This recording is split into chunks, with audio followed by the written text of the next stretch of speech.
Hello' welcome back to my YouTube channel. মই আপোনাৰ আজি আপোনালোকৰ ওচৰত অন্য এটা ভিডিঅ' লৈ আহিছোঁ। মই আজি আহিছোঁ চেন্নাই কিটচেন।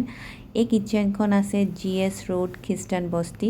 যিসকল ভেজ আপোনালোকে ধুনীয়াকৈ আহি খাই যাব পাৰিব। ইয়াত বহুতো অপশ্যন আছে। আপোনালোকক এয়া মই মেনুখন দেখাইছোঁ। Green tea, cold drinks, sweet, idli, dosa, chaat চব পাব। আপোনালোকে জাষ্ট চিলেক্ট কৰক, অৰ্ডাৰ কৰক আৰু খাই যাওক। বিৰাটেই ভাল পাব। মই অৰ্ডাৰ কৰিলোঁ প্লেইন ধোচা আৰু পাপৰি চাট। এটা লৈছোঁ, বেছি অৰ্ডাৰ কৰিলে নষ্ট হ'ব পাৰে। এটাকে ভাগ কৰি আছোঁ। আপোনালোকে বাৰু এনেকৈ ঘৰত ভাগ কৰেনে? যিসকলে ভাগ কৰে মোক জনাবচোন। মই কিন্তু ভাগ কৰি খোৱাটো আমেজেই বেলেগ পাওঁ। এয়া ভাগ কৰি লৈছোঁ, খাই বিৰাটেই ভাল লাগিলে। আৰু যিসকলে মোৰ ভিডিঅ' চাই আছে তেওঁলোকে লাইক, কমেণ্ট, শ্বেয়াৰ আৰু ছাবস্ক্ৰাইব কৰিব নাপাহৰিব। মোৰ ভিডিঅ'টো চাই কেনেকুৱা পালে জনাবলৈ নাপাহৰিব। আজিলৈ ইমানতে, ধন্যবাদ।